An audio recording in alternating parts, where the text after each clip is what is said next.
Today, we'll learn how to loop or repeat videos nonstop in VLC Media Player. I'm currently playing a YouTube Shorts video in VLC. As you can see, the video is short and stops after one play. But I want it to keep playing on repeat until I manually close it.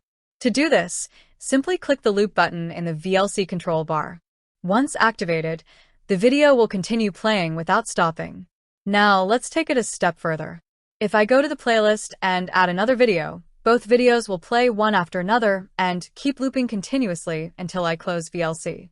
However, if I want only one specific video, like this waterfall video, to repeat endlessly, I can click the loop button again.